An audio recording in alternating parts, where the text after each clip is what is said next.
You are now tuned in to Go Time Dolphins with Charlie Touche and Kadeem Simmons, the Miami Dolphins podcast that's for the fans and by the fans. Gotta make them lose their mind when it's your time. And it's show time. Going all out when it's go time. Go. I ain't wasting no time. Gotta make them lose their mind when it's show time. Cause it's your time. Lay it on the line when it's go time. Go. Don't waste no time. It's funny how we are so used to going every 2 days, 3 days maximum. You take a week off and I feel like we've missed so much news. So for those who have been, eagerly anticipating or patiently waiting for Go Time Dolphins, we're here, we're back. Bit of housekeeping. I woke up last Tuesday morning, bit of a sore throat. Wasn't that big of a deal. Charlie and I decided to delay the Monday episode simply because new coach Mike McDaniel was speaking Wednesday morning. So we was like, okay, cool, all good. Wednesday morning he'll speak. Wednesday evening we will record, back on track. I'm not feeling too well. No biggie. We'll go tomorrow. Charlie was actually busy, if anything. He was working on Touche's 24. New one coming out soon. Look out for that. And then Thursday morning I wake up. I'm not feeling right. I've had 2 COVID tests. Both came back saying. So the way it works in the UK, you go to get your COVID test. You can do your daily your ones from home, but I'm doing the ones like in an official centre and stuff like that. Done 2 of them. Both of them came back saying, we don't know if you've got COVID. Like, how can you not know? This is your job to know. So I'm doing my little home ones, and every single home one I do, negative. Like you kind of like the line goes up and you're waiting, negative. This one, line went up, positive. I'm like, COVID got me. I was out here just dodging, ducking, diving. My whole family got COVID. COVID got me, and I got the mild symptoms. Charlie got it last year. Charlie got the we're about to kill you symptoms. I got the this is nothing. You can keep going. So I tried to keep going. I kept on working. Had this pounding headache, and basically could not record. So I'm back now. I'm still feeling ill. I know what I need to do what Charlie does. When Charlie coughs, he mutes. Right now, I'm trying to get the sympathy likes. I'm trying to get the comments. Kadeem, you're back. So you're gonna hear every single cough, every single sneeze. You're hearing all of that right now. But before I hand over to Charlie, just gotta say 2 things or 3 things, I guess. The first one being happy birthday, Charlie. It was Charlie's birthday a few days ago, but again, COVID knocked me out, so we missed it. So a few things to Charlie. This is from the bottom of my heart. I've just got to say this. Thank you for being my friend when I needed one. This guy, man. We back, man. So that's the first thing. The second thing is we're recording on Valentine's Day. So to all you couples, single people out there, happy Valentine's Day. But it's also my sister's birthday. So the voice of the podcast, Jevon Simmons, happy birthday. Hope you had a good one. Have a blessed one. Charlie, thank you for being my friend. How are you? Hey, happy birthday, Jordan. Welcome back, Kadeem. Bro, it's crazy how, when I do, I got this little thing where I clear my throat like, that's still from COVID. When I had it November 17th, I tested positive, right? And I have this little, I got to clear my throat from time to time. And that's because of COVID. So back then, when we were in London, I had a COVID scare and I missed your birthday. And it was like we missing birthdays. And the first year we was doing real good. Now it's like, my birthday came up, it's cool, it's whatever. But when you was just out, man, it was like, man, it's not the same, bro. It's like when Jordan went to the championships and the Bulls was just the team to beat. But then when Pippen was by himself, they were still good, but they weren't the same, bro. So it's nice to have the duo back, bro. It's Go Time Dolphins, the Miami Dolphins podcast that goes not only across the pond, but across the world. I'm Charlie Touche. I got my COVID co-host with me, Kadeem Simmons. It's always for the fans and by the fans. Happy birthday to Jordan, the voice of the podcast. Y'all know what time it is, man.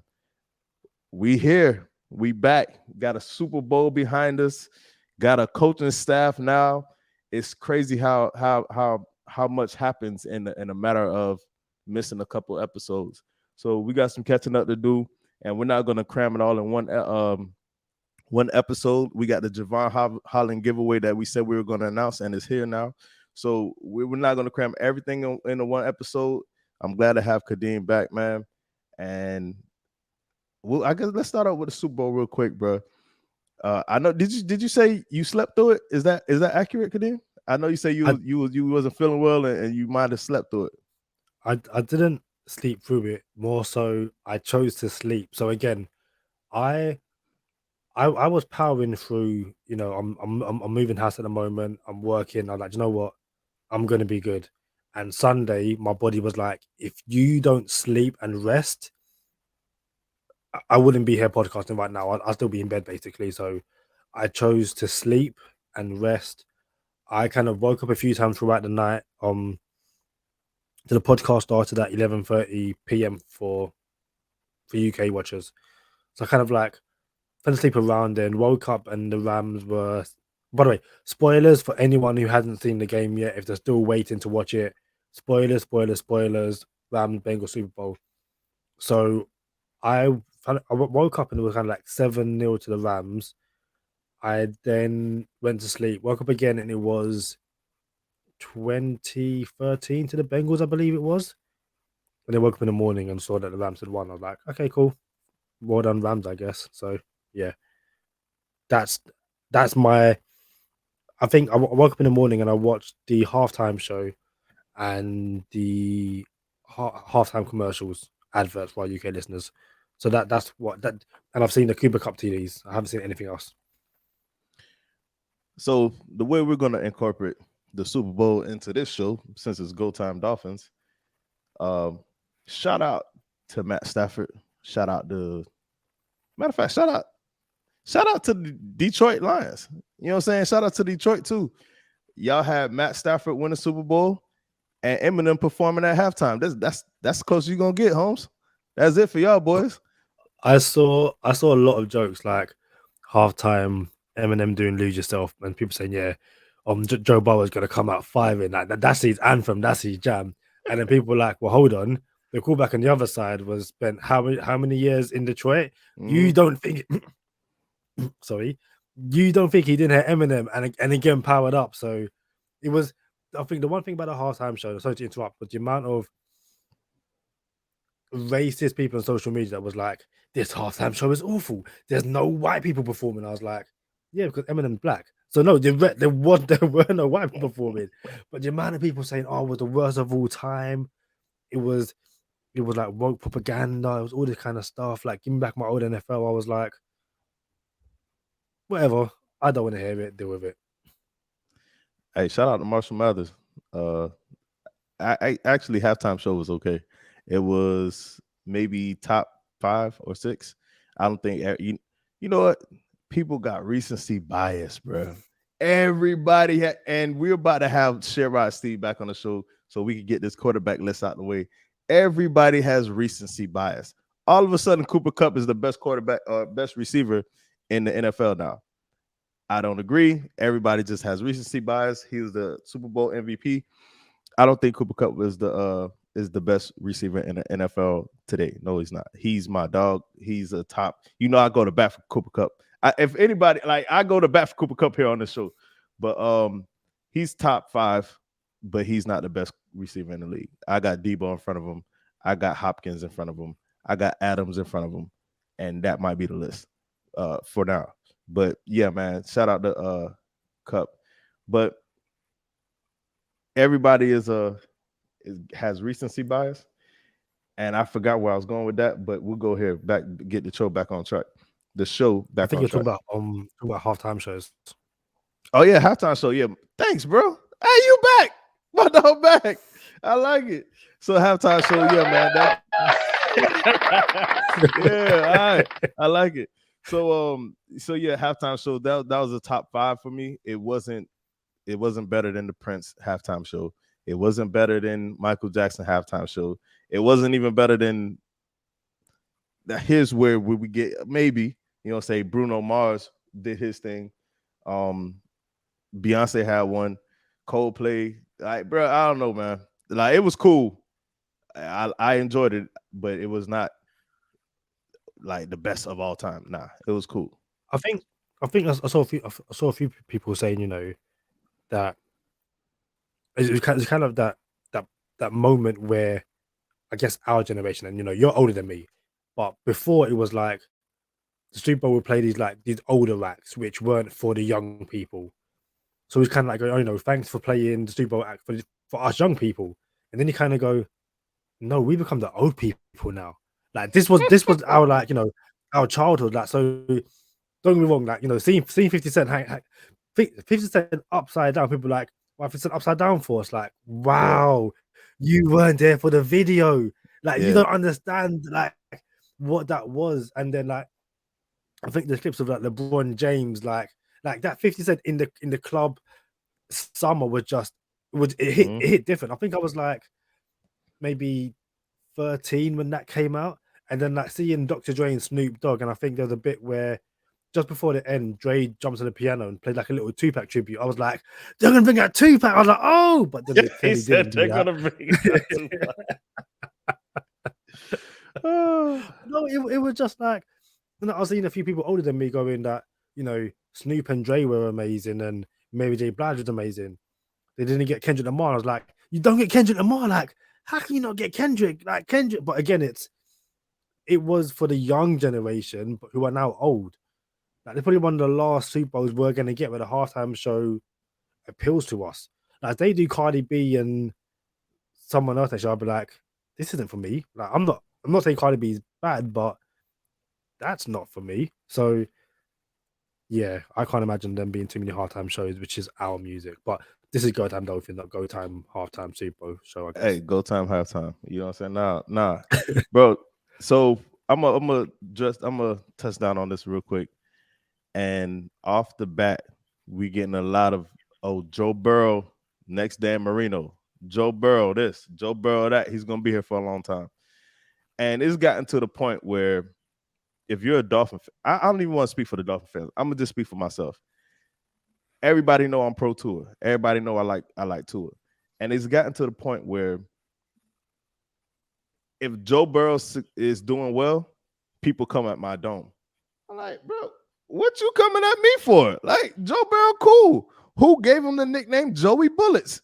You know what I'm saying? Like, why everybody at my dome about Joe Burrow? I don't understand it. So and then there. But my thing is, I'll be careful with this Joe Burrow thing. The man took 7 sacks in the Super Bowl. 7. Had 70 total, including the playoffs and the regular season. Tied for the third most in the history of the NFL. Is that what y'all want, though? Like, let's be real. You want your quarterback to have 8 seasons, hence Andrew Luck? You really want that for your quarterback? 8 seasons, and there's no guarantee this man even sniffs the Super Bowl again? Marino, I'll be back. No, you won't be back though, Marino. You know what I'm saying? Marino never got back. Never had a chance again. You know what I'm saying? So I think people forget that it's a team sport, and it's like, yo, you have to do it the right. There's no shortcuts. If you thought you were gonna glance around the offensive line, which everybody says, oh, they have one of the worst offensive lines in the league. I'm gonna be real with you. They don't have one of the worst offensive lines in the league. They're ranked number 20th. They're ranked 20th in the league of offensive line. I want to be very clear. That is almost average. So we can't call them one of the worst in the league. However, we can still call them trash. The O-line is still trash. All right, they do still have a trash O-line, but it's still ranked 20th in the league.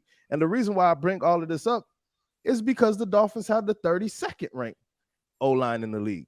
And I try to say that to put things into perspective, not because I dislike Joe Burrow, which we talk all the time about. Oh, okay, the Dolphins, the Bengals, everybody else want to compare the Dolphins. Look what Joe Burrow did.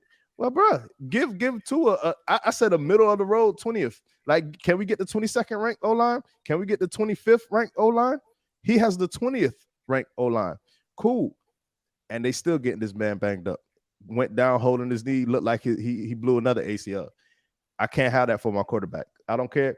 I don't care if we make the Super Bowl. I was about to say every year. I'm lying. But if we make the Super Bowl twice in the next 10 years and Tua takes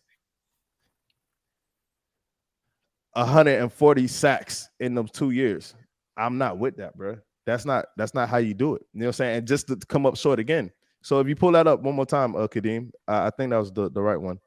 Kadeem just pulled up a picture. If you're listening to the audio version, we're gonna try to get that picture back up here. It was a tweet, I think. Let's see which tweet this is. So Jamar Chase was already behind Jalen Ramsey on a go route. The last play of the game, it was 4th and 1, and Burrow had, I circled it. So if you look at the bottom of the picture, Burrow had Jamar Chase on Jalen Ramsey one-on-one. Jalen Ramsey falls. Jalen Ramsey fell. So leave this picture up, Kadeem. As many times, that's the COVID stills. You know dude, this is my COVID show. Don't try to tell my COVID bit from me. This is my COVID show. You press mute. Let me just let me cop away through this, okay? So this is my show. You can keep it. So Kadeem keeping COVID. So look, Jamar Chase was routing up Jalen Ramsey all game. Even when Jalen Ramsey wasn't on Jamar Chase, he was still getting routed up by T. Higgins. Jalen Ramsey had a bad game. And if I'm being real with you, I think he's done. Like, he's not the same Jalen Ramsey. Is he trash? No, Jalen Ramsey's not trash. I won't go that far, but he's not the same Jalen Ramsey. So here we go. Jalen Ramsey's getting beat all game. All game. The Bengals have a chance to put the game away, score late. Yeah, everybody thinks they're just trying to get in field goal position, but Joey Bullett's been balling. Bengals been balling. Their defense is an average defense. Is as average as the Dolphins defense. And if we're doing nitpicking, it's really only two, 3 spots behind the Dolphins defense. And the Dolphins had like the 15th ranked defense. So the Bengals are a nice team.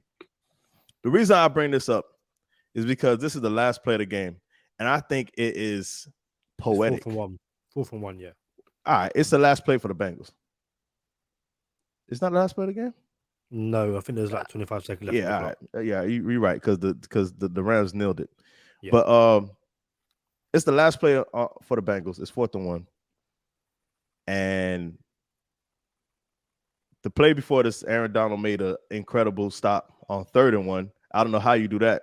Hold a man by a 300-pound man with one arm, and then I don't know how you do that, Aaron Donald. Shout out to Aaron Donald. Should have been MVP in my book, but I'm okay with them giving it to Cooper Kupp because they didn't give Cooper Kupp the league MVP, and now they were just passing around. Oh, my bad. You see, you just got to give the people when they deserve it. But go ahead. Didn't Kupp win Offensive Player of the Year? He won Offensive Player of the Year, but that's not MVP. He should have won MVP in my opinion. So Aaron Rodgers won MVP, so now they gave it to Cooper Kupp when Aaron Donald should have got MVP, but whatever.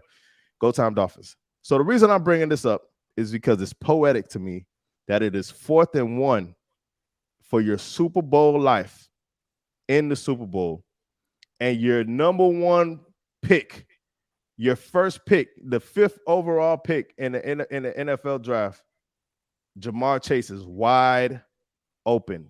If you haven't seen the picture, we're on YouTube at Go Time Dolphins. The picture is up right now. At the bottom of the picture, Jalen Ramsey is literally on his knees, looking up at Jamar Chase being wide open. If Joe Burrow has a half a second longer, the game is over with. It's a wrap. Bengals going to win the Super Bowl.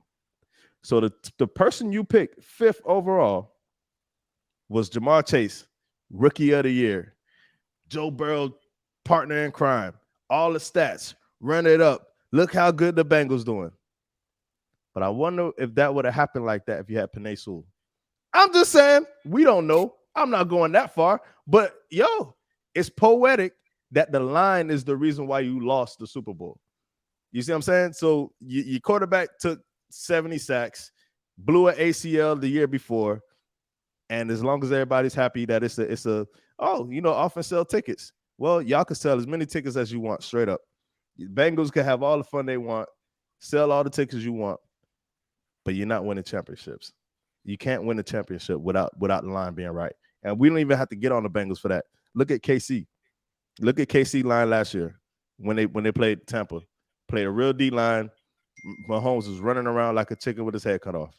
It's a wrap. You can't win like that. You gotta build the right way. There's no shortcuts. And I'll tell you this: KC fixed it 1 year later. 1 year later, KC fixed it. Has the 5th ranked O-line, 5th best O-line in the league, the Kansas City Chiefs, and they did that in one off season. But then people would argue the Bengals don't have an O-line. The Chiefs fixed their O-line, who played on Sunday, because it wasn't the Chiefs. Now, obviously, like neither team have a ring right now, and when I mean have a ring in terms of this season, but the Bengals managed to knock out the Chiefs, and you could argue that again, I haven't seen the game, so this isn't me. This is me parroting what people have said on social media, but it's like in that situation, 4th and 1. Why is Chase running a go route? Why not have it? Why not just pick up the first down, 4th and 1? Why not pick up the first down and then go for the go route later on? But it's a matter of, I'm sure the Bengals will look back at it and go, we could have done X, Y, and Z. I've seen people just cook Eli Apple all over social media. Dude, players are just cooking Eli Apple like it's going out of fashion. It's quite funny, to be honest. Players? Players. Yes, everyone. Although I probably could go. Dude, stop stealing my bit. I probably could go back and get the tweets. But have you seen the Eagles players cooking Mac Jones? Mac Jones for the Patriots? Yes, right. Why hold on. How is Mac Jones getting cooked? So I think it's from the Pro Bowl, and I think Mac Jones is speaking to someone from the Eagles, and they're kind of just saying, it's like preseason again. I'm basically dotting you up. And the Eagles players were like, can't be talking to us because we were sacking you over and over again. And the interception. Look, dude, I have to find this Twitter thread. It is brilliant. Speak about what you're saying when I go find this Twitter thread, because it's poetic justice. So about Eli Apple, though, I don't mind people coming at Eli Dome. I'm gonna tell you why. Because Eli Apple was supposed to be a big deal in the NFL, and he bust. So Eli Apple was drafted to the Giants, I think. I want to say. I think so. Yeah. Yeah. Eli Apple was drafted to the Giants, and his mom used to rap a lot, like, oh, you know what I'm saying, my son this, my son that, and the New York media, that's not the place to do it. Just like Zach Wilson's mom. Now, like, yo, y'all got a vibe. Y'all in New York, they come at you different in New York. Let me pull up Eli Apple real quick. But Eli Apple was a 1st round pick, and he got drafted to the Giants, and he bust, flamed out. And his mom was used to be on social media, big talking to fans and stuff. So even he would be rapping back and forth too, and he bust. It's okay, people bust. It's all right, but you should just be more cognizant of what you're not. So when Eli Apple gets cooked, I don't have no problem with it, because you make your bed, you got to sleep in it. You should put more time in on the field, in the practice field, and then you could rap more. But yeah, man, you got what you was looking for? Yeah. So, dude, I'm telling you now, these players when Mac Jones just stop talking, just stop. So, Pro Bowl, yeah. So it starts at the Pro Bowl, and it's Mac Jones turns around to Darius Slay and's like, "Oh, remember in preseason when I was, torturing you?" And Slay's like, "No." So Slay replied on social media, "Man, he was throwing picks left and right. We literally dropped like 3 a day." And then someone else, I need to find the player who it was, but was like, "Dude, there's also sacks as well." And it's one of those things where it's like, Mac Jones, if you're gonna try and talk trash, make sure you got like more to back it up, because again, these players right now on social media have no chill. Same way it's like Nicole Hardman saying to Eli Apple, "Dude, where's your ring?"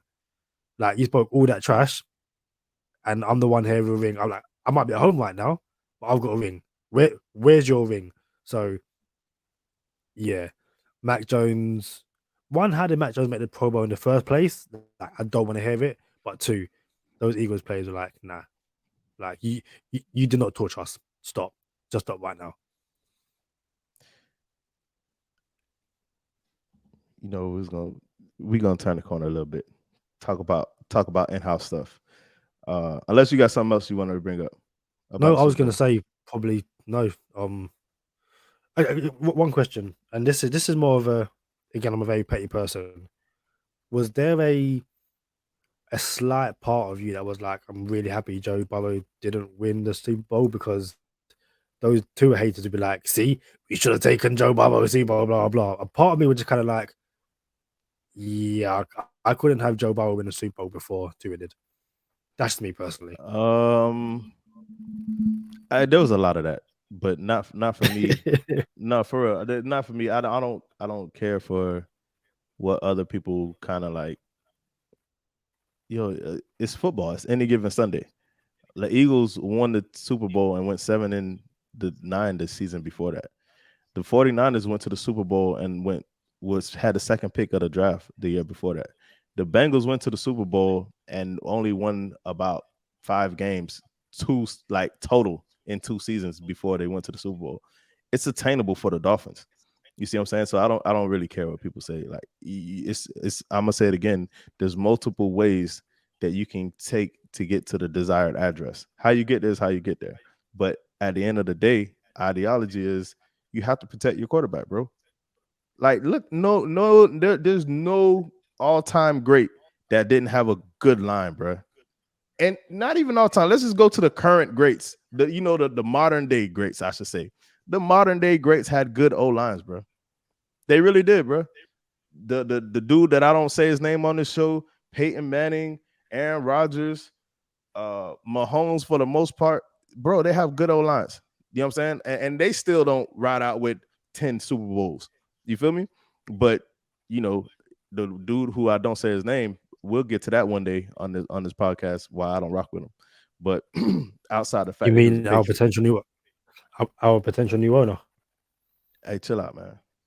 Hey, shout out to the Bake Show. Jerome Baker nominated for the Walter Payton Man of the Year award. He did not win it, but we gotta shout him out for his just for his like service in the community and giving back to the people and putting his face out there like that, man. And just it is unsolicited and he don't have to do it. So shout out to the Bake Show, Jerome Baker, man.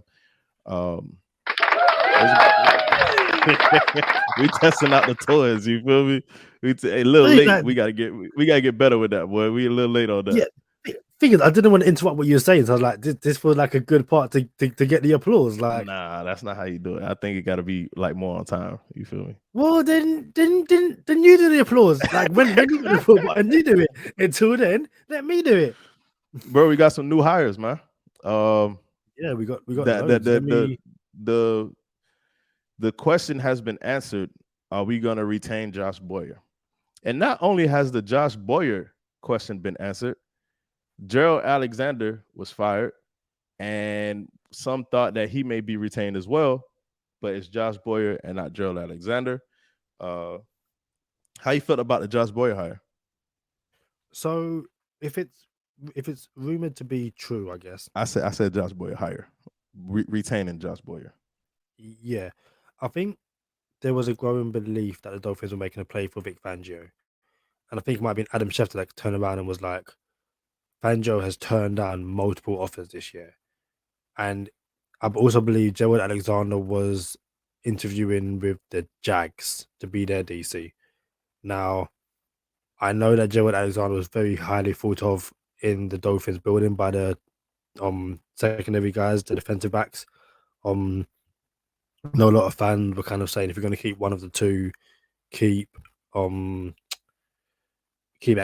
over Boyer. There is some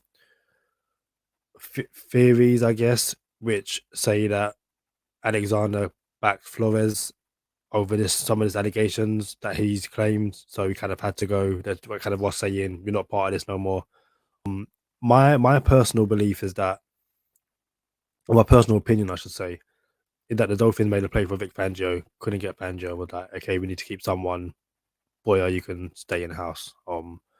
That's what I believe. That's why I believe Boyer stayed, and it's also it's going to how the defense performs next year is going to be very telling in terms of it's a difficult one because these guys are going to be a year older. There'll be new guys coming, some guys leaving. But if this defense maintains how it's played over the past few years, there'll be a lot of people that will turn around and say this was Josh Boyer's defense all along. That Brian Flores really didn't say much. Because I also believe Gerald Alexander's wife went on social media and we're basically like, yeah, this wasn't a Flores defense. This was Alexander defense. He's trying to campaign. Listen, I think the one thing I've noticed over the past few weeks, before we move on to the rest of the staff, is that in Flores' 3 years, there were no leaks. People had no idea what we were doing. Basically since Flores is gone, there's been leaks, there's been people talking. It seems like for all of Flores' flaws, the one thing him and Greer managed to do was keep things in house, and that's not so much the case at the moment. I like to believe that the front office knows who was responsible for the turnaround. We lost 7 games straight. We won 7 games straight. I would like to believe the Dolphins have an inkling about who was responsible for the 7 game straight loss and who was responsible for the 7 game winning streak. We will find out. The proof is going to be in the pudding in about 9 months. We're going to find out. So I'm okay with retaining Boyer. I didn't want Fangio. I was cool if we came, but I didn't want him. There's some interesting things going on with the staff, though. We hired John Embry from the 49ers. He was the 49ers tight ends coach and assistant head coach. Now he's the Dolphins tight ends coach and assistant head coach. I thought that was a very interesting hire. Kittle, all the tight ends on San Fran. Everybody happy like for this man, and not only just him, like happy for him, but it's like it seems as if these are pretty good hires. Now we won't know until it comes out. But before I go on to the next person, you got something to say about John Embry? Yeah, and I think just kind of to follow on what you were saying, that Kittle, I wouldn't say he said that I wouldn't be where I am without you, but kind of said, you helped me basically become the player I am in the NFL. And I think with a lot of these hires, people kind of, shrewdly pointed out that these guys were making sideways steps, which says a lot about Mike McDaniel. One of the things that was kind of levied against him was that who's he going to hire? Why guys are going to want to move to Miami to be with him and stuff like that. If John Embry had the exact same position in San Francisco and has moved to Miami to the exact same thing, basically, it's like he must think quite highly of Mike McDaniel, to come across. So it's good. So listen, whether he's going to, I don't want to say help Mike take that next step, Mike Jasicki, but hopefully it's good for, I guess, for Hunter Long and the Titans that stay in the building going forward. So hopefully it will be a very good pick, or good pick up, I should say. So our O-line coach will be Matt Applebaum, coached at Boston College. And I'm kind of gonna just sun pass him real quick because we have another O-line coach that he's gonna be the OC, and he's the more interesting of the two. Frank Smith was the O-line coach for the Chargers, and he's gonna be our offensive coordinator. So you have multiple people on the staff that would have an eye on the O-line. I'm Hold on, ready. sorry. Go ahead. Did you say Frank Smith came from the Chargers? Did he not? No. I'm not disagreeing. I'm clarifying that he came from the Chargers, right? Yeah. So he chose Tua over Herbert. Again, that's I'm seeing people on social media say that. See, Tua's the better quarterback. It's like, dude, the guy just took a job. I really don't think it's that deep. But right now, it's any small victory you can get, I guess. Very quickly on the Matt Applebaum thing. Yeah, he's someone who I think his defensive line in college football was like in the top 5. And he has NFL experience as well. This isn't someone who's only coached in the college game. This is like his promotion, I guess. This is someone who has NFL experience, dropped back down to the college game, but had a very good offensive line. I think 3 of his offensive linemen are like mocked to go in either the first round or the first 2 rounds. So this is someone who knows how to develop offensive linemen. And again, this is going to be very telling with both him and Frank Smith. If the likes of friend of the podcast, Austin Jackson, friend of the podcast, Robert Hunt, takes a bigger leap, but you also get a leap out of Lee Meichenberg, then again, people go back and say Flores really messed up in terms of the coaching, but it's also further proof that, well, actually, Chris Greer drafted the right dudes. If this offensive line, minus Jesse Davis, to be extremely blunt, but if Jackson and Eichenberg alone take steps, people go, do you know what? I can now see it when they were drafted in the first and second round respectively. Then all of a sudden, the offensive line which Chris Greer drafted, the problem to basically then fall back to Brian Flores. COVID. No, I had to burp. This guy. I mean, proof is gonna be in the pudding. I'm ready for that. I like the fact that we took Frank Smith from the Chargers. He was the run game coordinator and also the O-line coach for the Chargers. I kind of like that we go at our enemies' heads, and like, now you guys, the onus is on you guys to find a replacement. I really do like that a lot. Here's the, before we go there, we'll go to Eric Studesville, former co-offensive coordinator. Eric Studesville has become the running backs coach, something that he's been doing before he was a co-offensive coordinator. And now he's been, I don't know if it's a demotion, but he's been moved to running back coach. So he stays in the building. Is that awkward for you, Kadeem? No, I think it's very much a case of he done good work with Fender Podcast, Mars Gaskin, Savant Ahmed. It's something which, listen, in the nicest possible way, maybe that promotion was something that was just too soon for him. This is from what we hear, he was very good at his job before he got the promotion, and perhaps that dual offensive coordinator job was just, I'm not going to say he was bad at it. It was just, it came too soon. Sometimes opportunities come in life, like come to you in life, which you're not ready yet. You haven't got the necessary experience, and especially given how dysfunctional this Dolphins organization has been for God knows how long.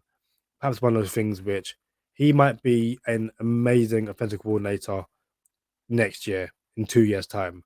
But as a dual offensive coordinator under this regime, a regime in which, if it's believed or if it's true, Brian Flores said to Tagovailoa before the preseason finale, by the way, we're going after Watson, and then you expect to call back to call back in that environment. You've got two offensive coordinators who you have no idea who's calling plays. Actually, which reminds me, shout out to, gotta get this right because is it at Scott Cohen? Yeah, at Scott Cohen Law. He said basically after our last episode, that Mike McDaniel did call plays in 49ers for the 49ers. Right. Something yeah, we was so we did see that. So and the way he tweeted, he brought back some old tweets, I think, and then that person on whoever tweeted the original tweet looked like there was some substance there that Mike McDaniel. I gotta believe that it's something like the Eric Bieniemy, Andy Reid. Okay, you take the wheel now, I'll take the wheel, and we'll see how it's going type thing. I gotta believe it's something similar to that, and I don't think Mike McDaniel I still don't think he called all the plays. I don't believe that. Like you have one. Hold on. You have one of the best play callers in the NFL, and Kyle Shanahan. I think he's gonna have some type of say in the play call. But go ahead. So yes. So apparently, what the system was that from up in the booth, Mike McDaniel called plays, and then called them down to Shanahan. Shanahan would then recall the play. Shanahan had basically the power to veto it and say, no, we're going to do this. But what's being said is that for the most part, Mike McDaniel was someone who called plays back in San Francisco. Hey, if that's the case, bro, remember I said it's either boom or bust. I think it's more boom than bust. If Mike McDaniel called the plays in San Fran, and Shanahan trusted him to call all the plays, bro, I'm wide open. I'm not going. LB's drinking the Kool-Aid. LB is going. Yeah. LB's drinking the Kool-Aid. LB's drinking the Kool-Aid. I didn't drink the Kool-Aid yet. You know what I'm saying? I'm still excited and are anxious, but okay. Let's see what we got. You want to go to the next hire? What the Wes Welker one? Yeah, we go Wes Welker. So again, lay off me in the comments. Like, don't come at my dome right. Don't come at my dome right now. Wes Welker as a Miami Dolphin was before my time. Again, someone who I know of in the NFL.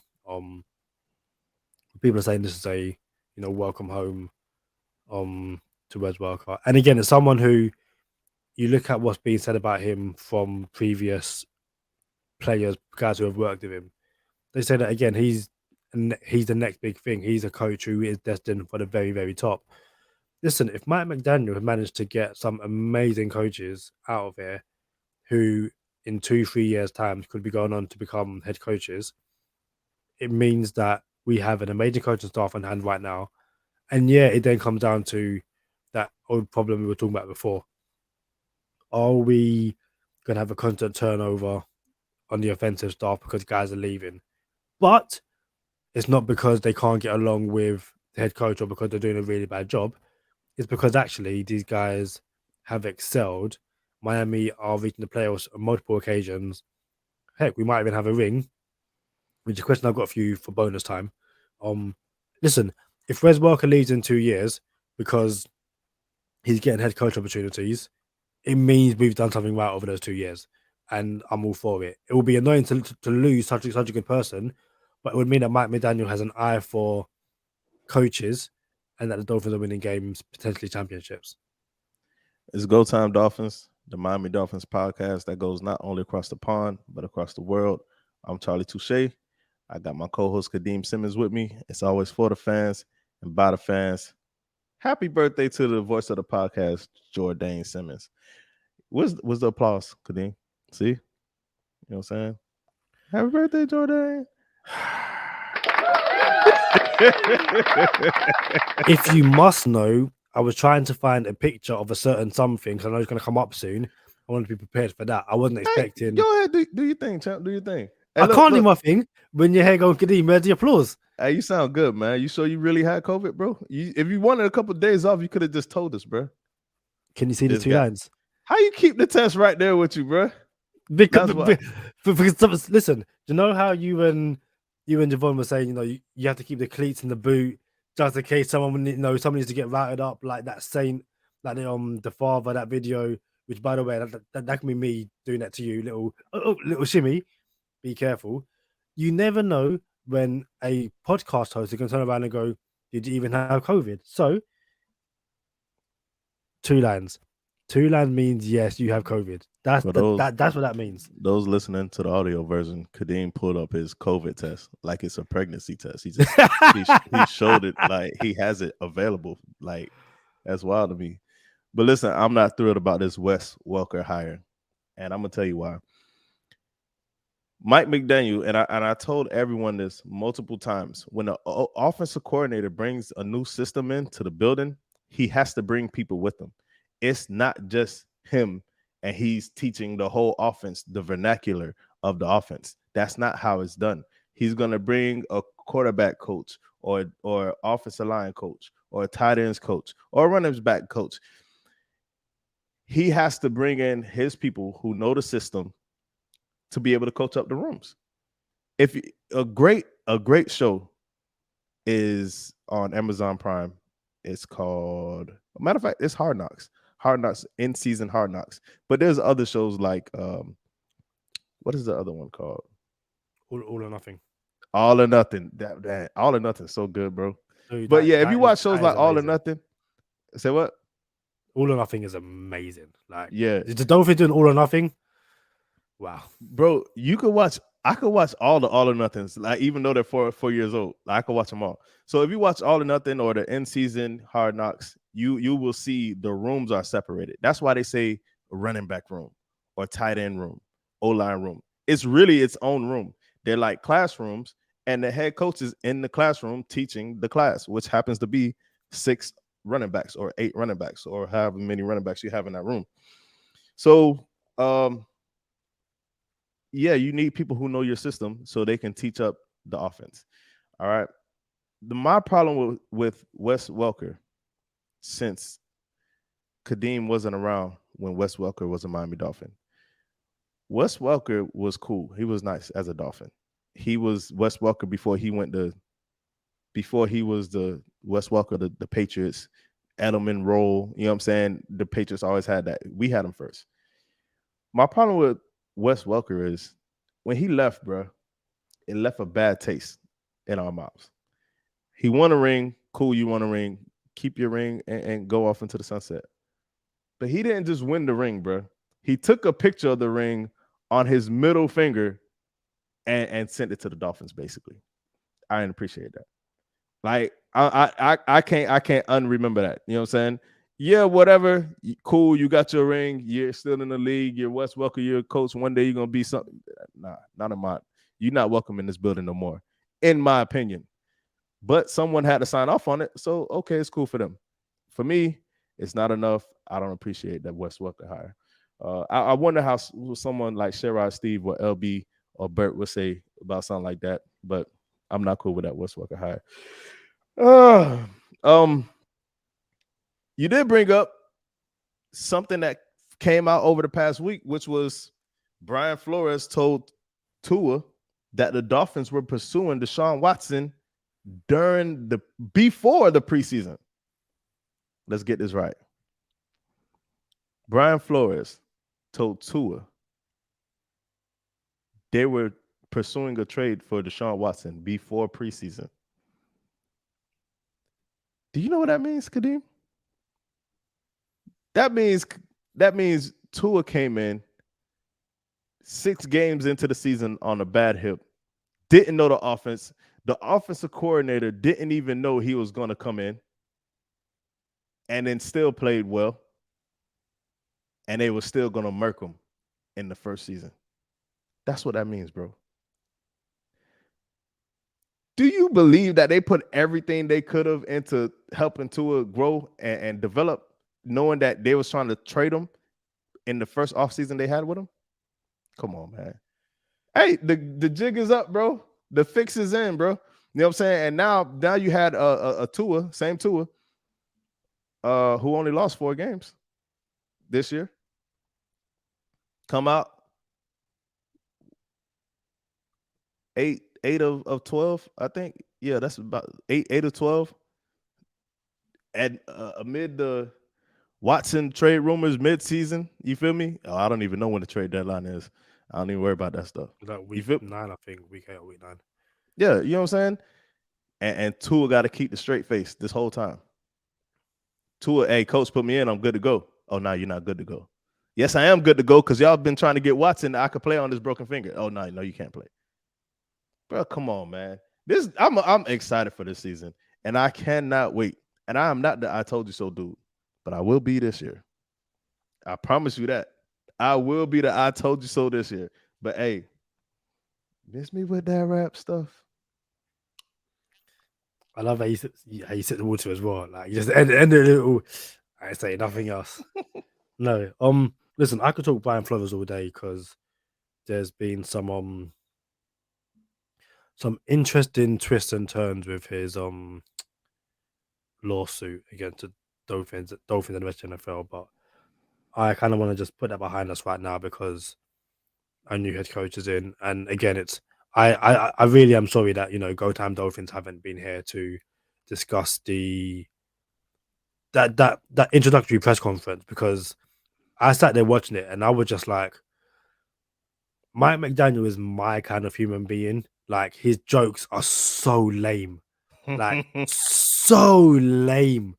Like when people say welcome to Miami, and I was like the fourth or fifth one, he was like, I'm just waiting for someone to drop into like the Will Smith, and I was like, yeah, I was like, yes, that was like, his jokes are so boring, and like there was a few where I think he was talking. I think like when he was thanking all the people, like the Sean McVays, the Floors, the Carl Shanahan.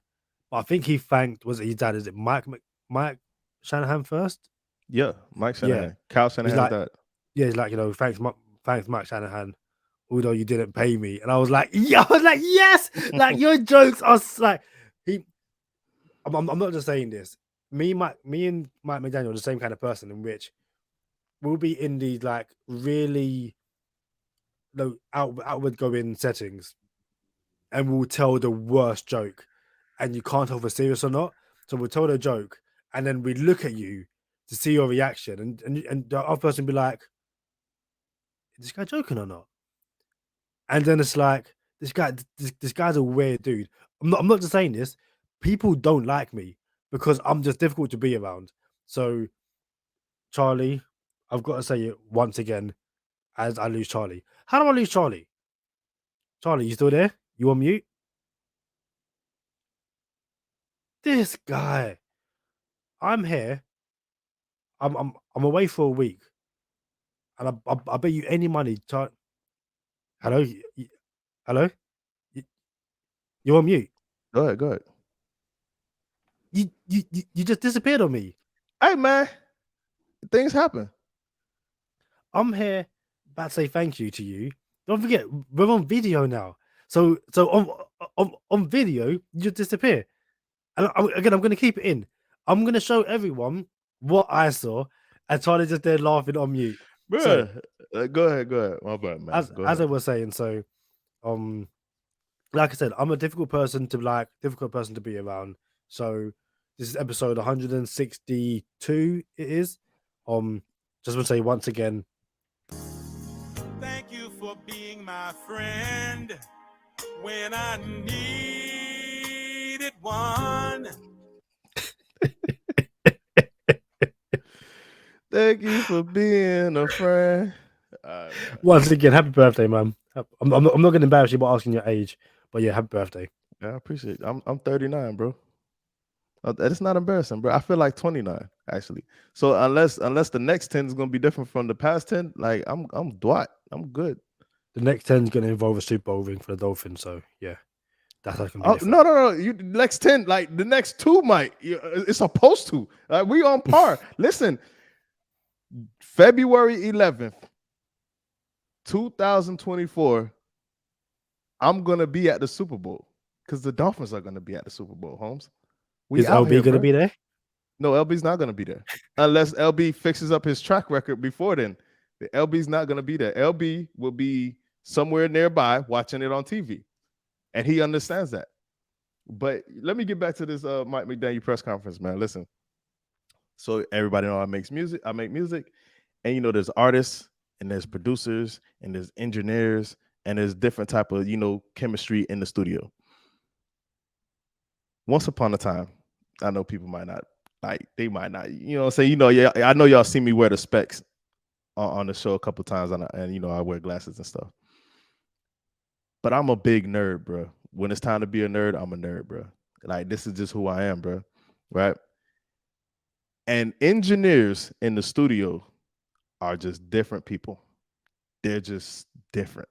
When I say different, it's not bad. It's like they're their own kind of people. And they're very similar to Mike McDaniel. Like, just we appreciate people like the engineers in the studio. Mike McDaniel is cool, bro.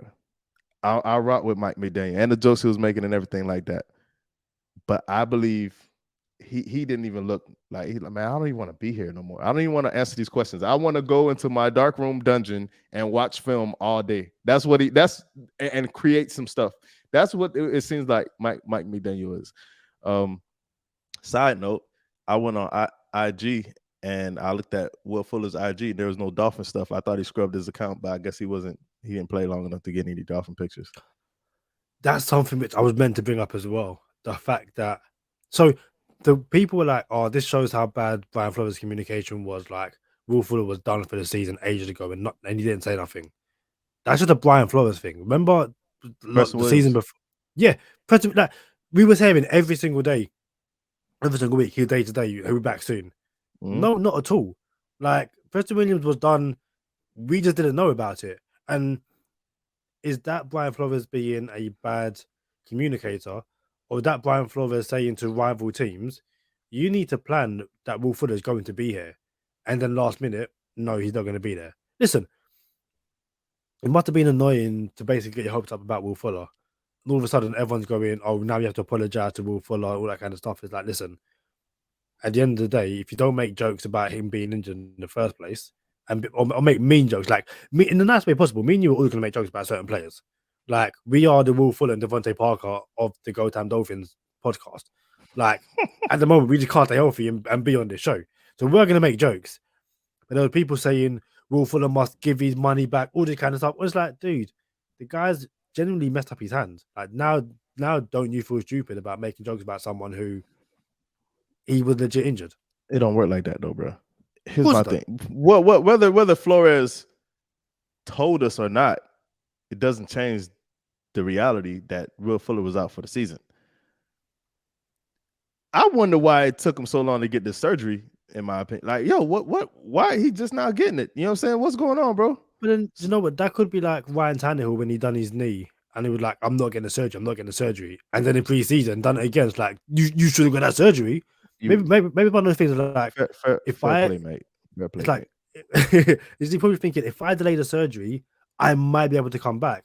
And it got to a point where it's like the rehabbing he was doing just wasn't rehabbing. So that answers your own thing about what you said about Flores, then, if that's the case. Oh yeah, of course, yeah. But again, it also comes down to there probably was a reason why Flores was like, it's week to week. We don't know. But hey, let's get to this thing that everybody else been waiting on, man. Jevon Holland stuff. Jevon Holland giveaway.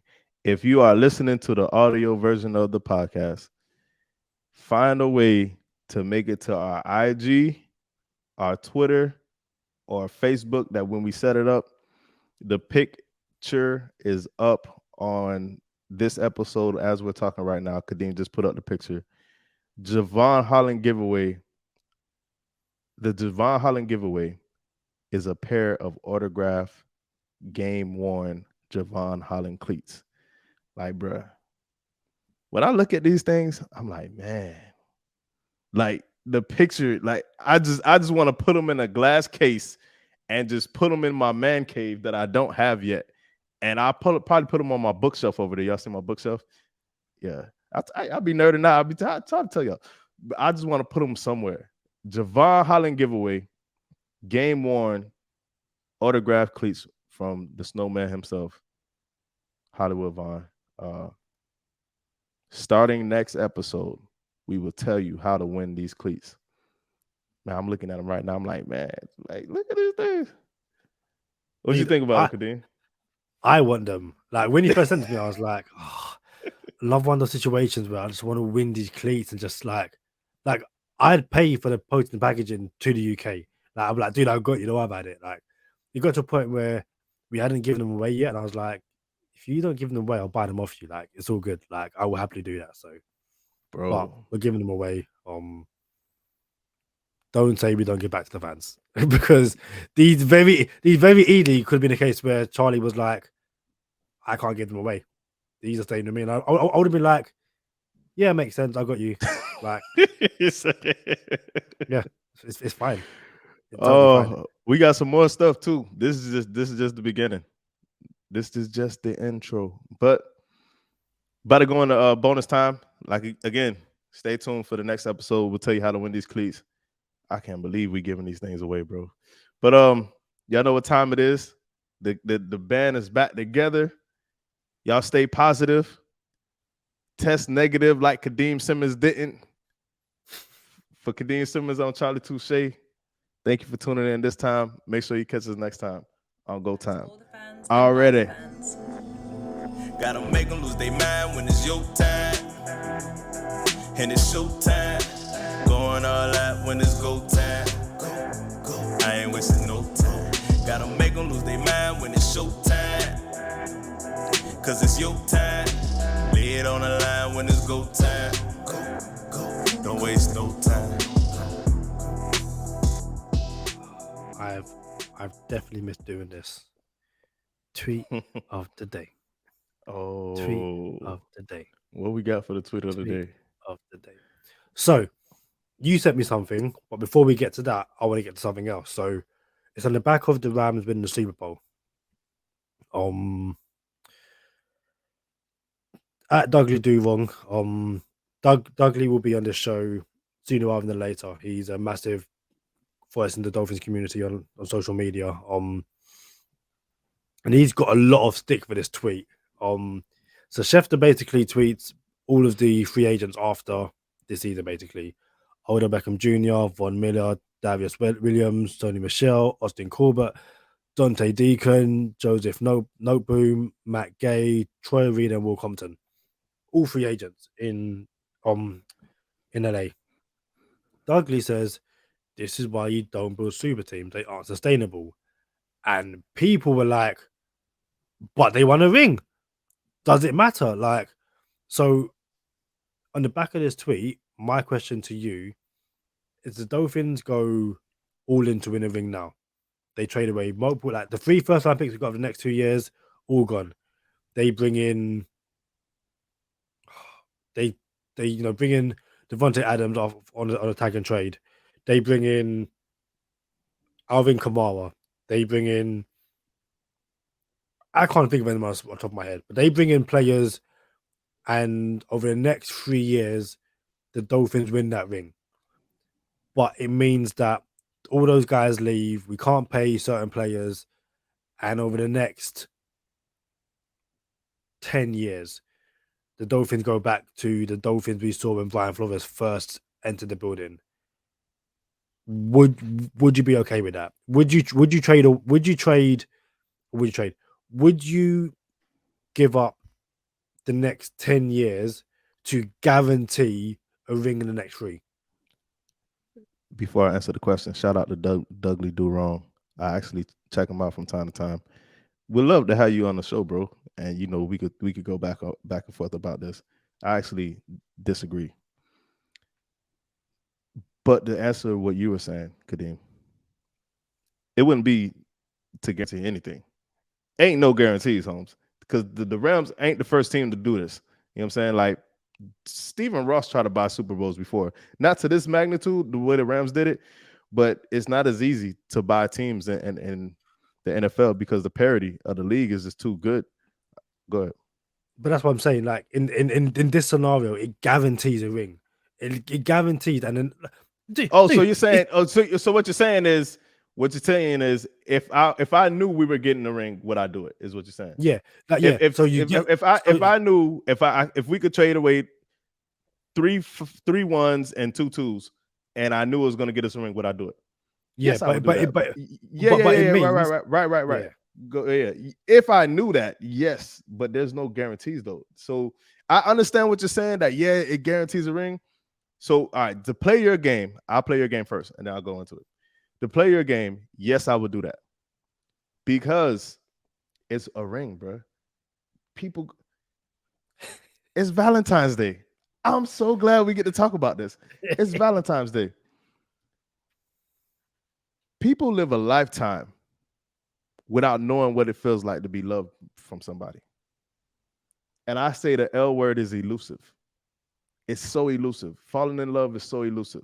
You know what I'm saying? You might meet somebody mid-30s, mid-40s, never had love, never found love. You know what I'm saying? People pass away without having loved someone, or having loved someone or someone loving them. But this is a Super Bowl, bro. Like, I don't want to go without a Super Bowl, bro. How many times have you heard a fan say one Super Bowl is all I want? I just want one. Can I get one? Can I get one? You know what I'm saying? I'm tired of talking about 72 and 73. Can I get one? So to answer your question, absolutely. If it guaranteed one Super Bowl, I don't care about nothing else that comes after that. Yes, I would do it. But reality, Kadeem, now this is reality. Reality is, I disagree with what he said. He said, this is why you don't go all in because it's not sustainable. This is why I disagree with kind of what he said. And I actually kind of agree as well. But this is why there's some pushback with this tweet. Timing is everything, bro. You can't put that tweet out right now. They won the Super Bowl. They won the Super Bowl. No one cares about what the Rams are going to look like for the next 9 at least years. No one's going to care. Yeah, you're going to be a fan, but you're going to have a super, you know that they talk about Super Bowl hangover? You're going to have a hangover for like 3 years. And then you're going to be like, all right. We got to start winning again. I want that feeling from 3 years ago. So, nah, bro. They got a Super Bowl. You can't say that. Now, my thing is, here's my thing. Yes, you have to build it the right way. How many times I said that on this show? You have to build it the right way because you want sustainable victories consistently over the next 10 years. You don't want 2 years of playoff wins and potentially miss the Super Bowl, and then you're sorry for 7 years to build up for another 2 years again. You don't want that. I don't want that, right? I want consistency and sustainability forever. I want to be what Indianapolis was with Payton Manning. Bro, Indianapolis had a juggernaut of a team when Peyton Manning was in Indianapolis balling. How many rings did that? Exactly. I feel you. But no one wanted to see them. You know what I'm saying? But it's any given Sunday. Okay, like here we go with the Rams. Rams been in the Super Bowl twice in 5 years. 5 years. That's cool, bro. But it's not guaranteed. Patrick Mahomes. Everybody thought he's gonna have multiple Super Bowls. How many he got, bro? He's been. We're not giving awards away for just making a Super Bowl, right? You got to run the ring, bro. So I don't want to. Here's my question to you, Kadeem, and then I'm gonna let you answer your own question. Let's say you do that, and you do, and then if we're gonna do that, I have a way I would like to do it. I would like to go get my Calvin Ridley. I would like to, you know what I'm saying? I would like to get Calvin Ridley. I would like to do some things with these ones. You feel me? Shout out to Sherrod Steve. Odell Beckham Jr. has a ring. You know how to give you that, Sherrod. But anyway, yeah, we're gonna do it. We gotta do it the right way. Go get matter of fact, go give the Saints 2 firsts and a second, and go get Ramchick, Kamara, and hold up, Ramchick. Hold up, you know I'm not the running back dude, but this is just for this. There's a reason why I don't Kamara no more. Oh yeah, right. Hold up, yeah, all right. So we won't go there. But look, anyway, so giving it to you, Kadeem, would you rather 2 Super Bowl appearances and no ring, and then be sorry for 6 years after or 7 years after that, or would you rather 1 Super Bowl ring and be sorry for 10 years? Give me that ring. Come on, bro. So yeah. Ring. So Indianapolis only won 1 ring. You see what I'm saying? But they were sustainable. They were a juggernaut. You see what I'm saying? And they had they had chances, more bites at the apple. They had chances to get that ring. And how many rings did it sustain? But they only won one. But what I'm saying is, so if you give the house away and you're only good for 2 years, and then you're sorry for 7, I don't want that. So I'd rather have my chances at the ring 8 times out of 10. At least you have 8 chances instead of 2. Like, you have more chances. It's weird though, because like with this Rams team, it's what 2 Super Bowl appearances in 5 years. And you know, to me, NFL dynasties aren't a thing because you never know what next season is going to bring. Listen, the NFL dynasty we saw of the Patriots, Bill Belichick and Tom Brady, we probably won't ever see that again. Or, if we do, who knows when it's going to be? It's give me that ring. I'm sure Miami fans watching Dan Marino was like, we're going to get multiple rings, multiple, Super Bowl appearances. How did that pan out? When, Aaron Rodgers, all these MVPs, 1 ring. We all thought the Seahawks were going to have that next dynasty. They've got what, 1 ring, is it? No, 1 ring. There's ring. only 1. That's it. Yeah, 1 ring, but 2 Should've appearances. ran the ball. It's there's no guarantee. Listen, there's no guarantee that Mahomes makes it again.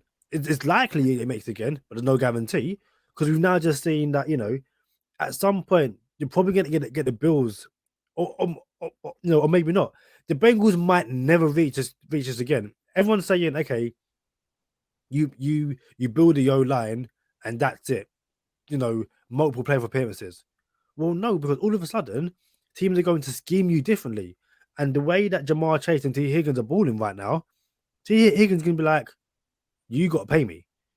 When it's my turn at that table, you're going to pay me. And Jamar Chase is going to be like, yeah, you got to pay me as well. And Mixon's going to be like, I want to be paid as well. And then Barr's going to be like, and that's like, it gets to a point where not everyone can take team-friendly deals. Guys are going to want to be paid. So to go back to the original question, would I take a ring to be sorry for 10 years? 1,000,000% yes. I'm the kind of guy where in 9 years' time, and the Dolphins are going 2-15 or 2-16, depending on how many games there are, I'll be like, yeah, we won that ring. Like, I was saying to my flatmate, so he's a Chelsea fan, and Chelsea just won the Club World Cup, which is the world champions basically. It's long to explain, but by winning that, Chelsea became the 5th team in European football to win every single trophy available in the modern game. So the league title, the main cup, the secondary cup, and the Champions League, and then this 5 teams of all the European teams.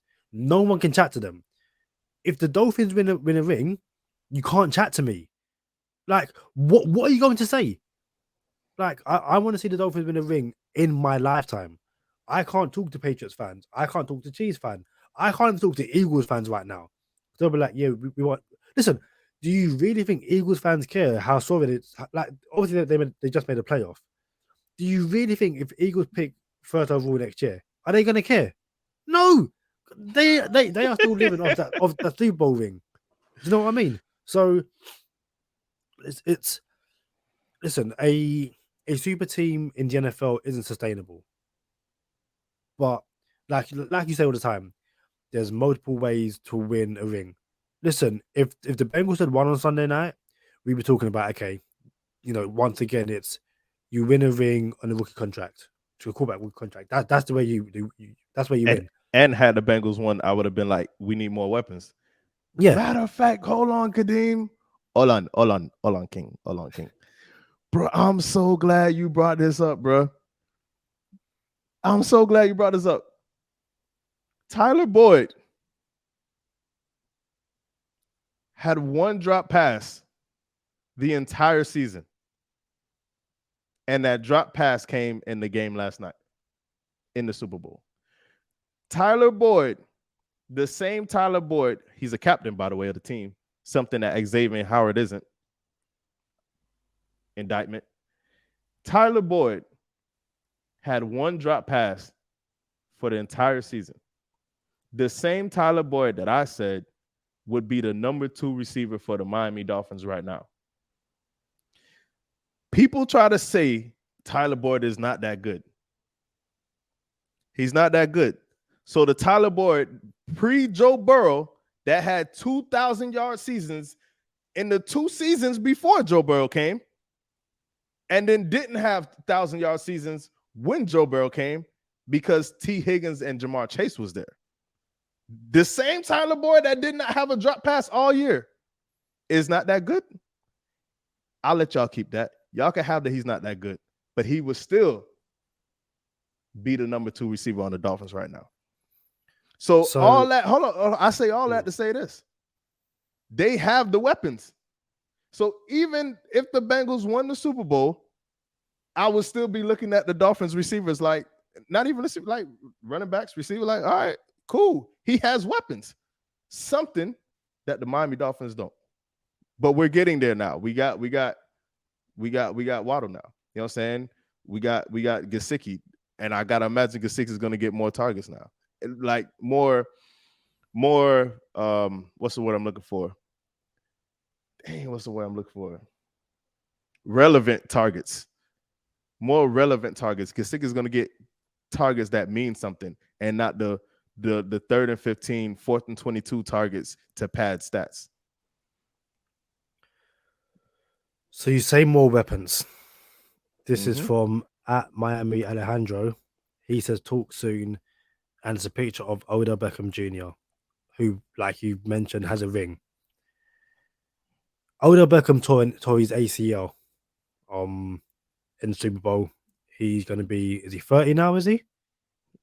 We'll call it 30. Let's fact check. Odell Beckham is 29. He turns 30 in November. I think this is his second ACL injury to the same knee. And we can pull this down because I don't appreciate the Photoshop. He got number 1 on. I don't appreciate that. So for everybody listening to the audio version, we just put up a picture of Odell Beckham Jr. in a Photoshop Miami Dolphin jersey, which it's a dope shop. Y'all know I wanted Odell on this team, and we actually had a chance to get him on this team, and we didn't get him. But he had number 1 on, and I don't appreciate him in the number 1. But go ahead, Kadeem. So, weapons for Tua, targets for Tua. Odell Beckham is a free agent. With his injury as well, do you pick him up in 2022? No, I don't. And y'all know I was going hard for Odell multiple times. Even when we had a real chance to get him, I don't do it no more. But just because I'm saying this, I have to bring up Sherrod Steve, and I hate to do this because he's not here. But how can someone say we need an upgrade at receivers, and then you have one of the best receivers prove himself in the league, but say, oh, I don't want him. I don't understand that. Like, you need all the help you can get, but whatever. I don't want Odell no more. I feel like he's going to rehab again. It's a bad knee. The same knee, the second knee, same knee. Second time. He has a ring now. He's happy in LA. May not be happy somewhere else. May not be as dedicated somewhere else now. I don't love the idea of Odell Beckham Jr. no more, especially knowing that there's other players that we can get at receiver. There's Chris Godwin, there's Allen Robinson, there's Calvin Ridley. There's a bunch of people you could get. There's actually Touche's 24 is going to come out, bro. There's a lot of things you can do at receiver. So I'm good on Odell right now. I wouldn't mind. It's cool if he came for a discount, but I'm not. He's not at the top of my list. I wasn't done though. You wanted to say something about this Odell thing? No, it's all good.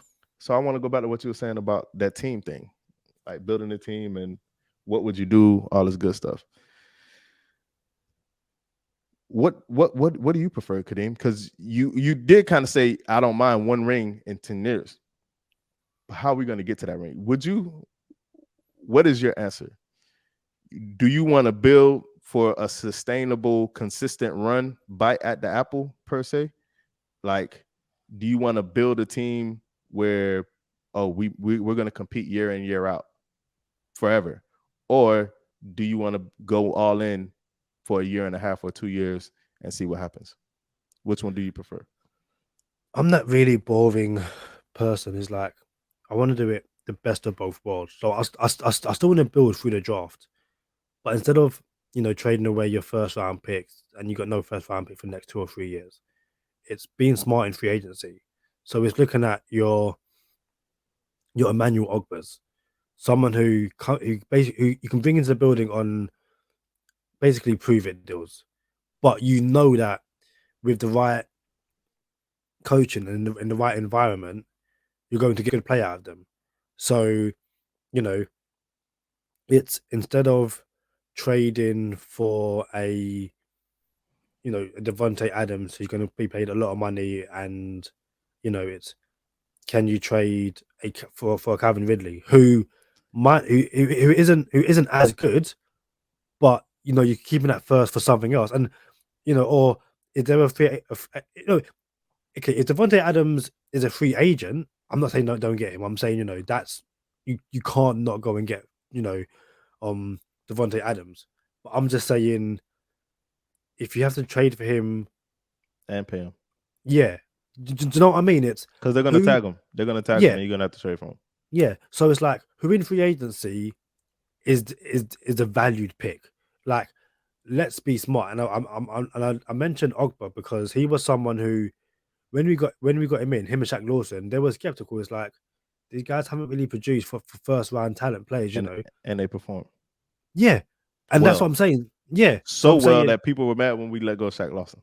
Yeah, so that's it's a case. And my co-host called him fat. This guy has been up. Why do you ain't say yeah? You just said yeah like 3 times in a row. COVID. It was a breathing point with COVID. Yeah, all right. But yeah, it's about such a saying, I guess. One's man trash is another man's treasure. Who's on the who's about to be cut in other places? Who can you get on the cheap, like a Lynn Bowden? Can you go and get a Lynn Bowden from somewhere? Someone who, okay, other teams are like, we don't need him, but in our scheme, he's going to be perfect. And it's something which I want to touch upon probably in the next episode. When people are like, okay, this Mike McDaniel scheme, who's going to be the Deebo Samuel? Who's going to be the George Kittle? And it's something Mike McDaniel said. And I want to get the exact quote for next time. But it's basically like, he come into this building to get the best out of the players we have. So there's not going to be a Deebo Samuel in Miami. There's not going to be a George Kittle in Miami. What we're going to have is a Jalen Waddle, a Lynn Bowden, a Mike Gesicki, a Hunter Long. If Mommy, I want McDonald's, we have McDonald's at home. Listen, if Mike McDaniel went to Deebo Samuel and George Kittle, he would have stayed at home. He had them at home. He didn't need to come to Miami to try and get, the B versions, the diet versions. He's going to make the best of Jalen Waddle, Lynn Bowden. If you want to get the best out of Devontae Parker, all these people, he might listen, look and go, Will Fuller, loved what you done in Houston. We're going to get you rehabbed. We're going to keep you on lesser money, but I'm going to get the best out of you. And if that happens, listen, I've seen people saying, let's go get Jarvis Landry back and use him like Deebo Samuel. Let's not do that. That would be stupid. Dude, that face, that's getting clipped. That's a clip right there. Like, people are legit saying that. And everyone's entitled to their opinion. Sometimes keep your opinion inside your head and don't tweet it out. So, listen, what Mike McDaniel is going to do, and it goes back to the whole how would I build it, is find players who are going to be perfect for. I know I keep on jumping off a tangent. Darren Waller was a practice squad player at one point, and the Raiders went and said, we can make him into a superstar. And that's what they did. You're not going to hit on every single one of these free agents, trade piece, and all that kind of stuff. But what you can do is build a sustainable team, and you can. I don't make ice cream sundaes, but you can get all the pieces and you can add your cherries on top. Now, in this, I guess you're adding the sauces. You've got all your, your primary pieces, your bananas, your ice cream, all that kind of stuff, and just get your sauces and just they're just going and stuff like that. So and I know that's not what you asked me, but that's how I would build it. Go Time Dolphins is back, man. We back. Jevon Holland giveaway. We right here. Man, bro. I wanted them cleats to stay in the crib somewhere, bro. I ain't gonna lie to you. But we're gonna end here on this. It's funny, yeah. Everybody would be interested in a Davante Adams. Of course, I'd be interested in Davante Adams.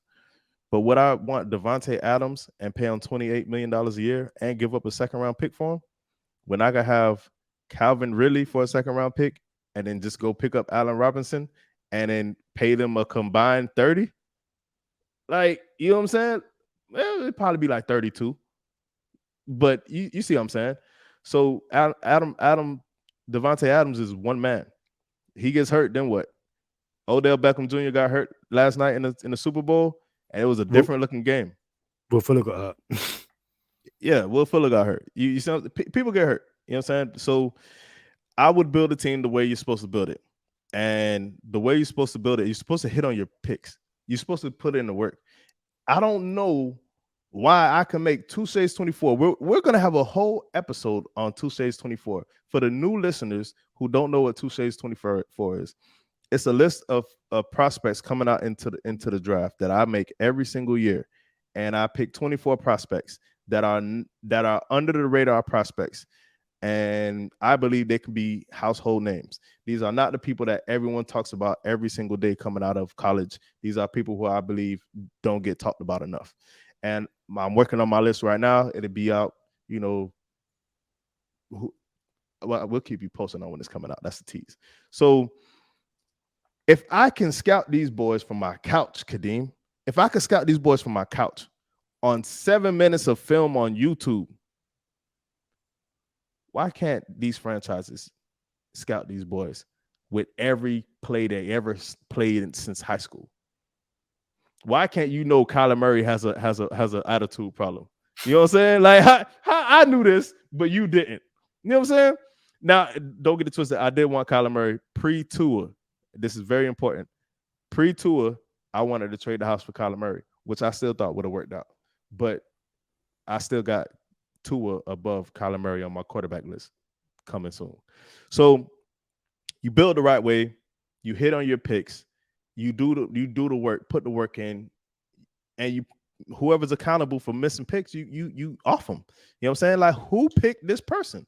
Who stood on the table and said, no, we got to take this guy in the third round? Who said that?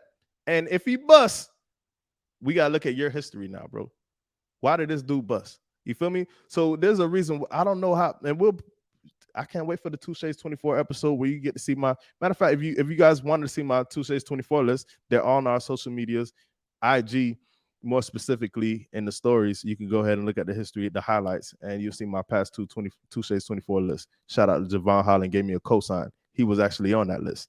So, but you build it the right way. You hit your picks, bro. You make trades when you need to. You keep the cap in your favor. Unlike, some of these other teams like the Saints. Y'all weren't even close. The Saints weren't even close. Now they're over the cap $72 million. And they went all in, quote unquote. Come on, man. I'm not doing that. You got to hit right. You got to pick right. You got your quarterback on the rookie contract. Bruh, it's crazy. Now to end it, because we have unique circumstances down here in Miami, where we might not have an owner coming soon,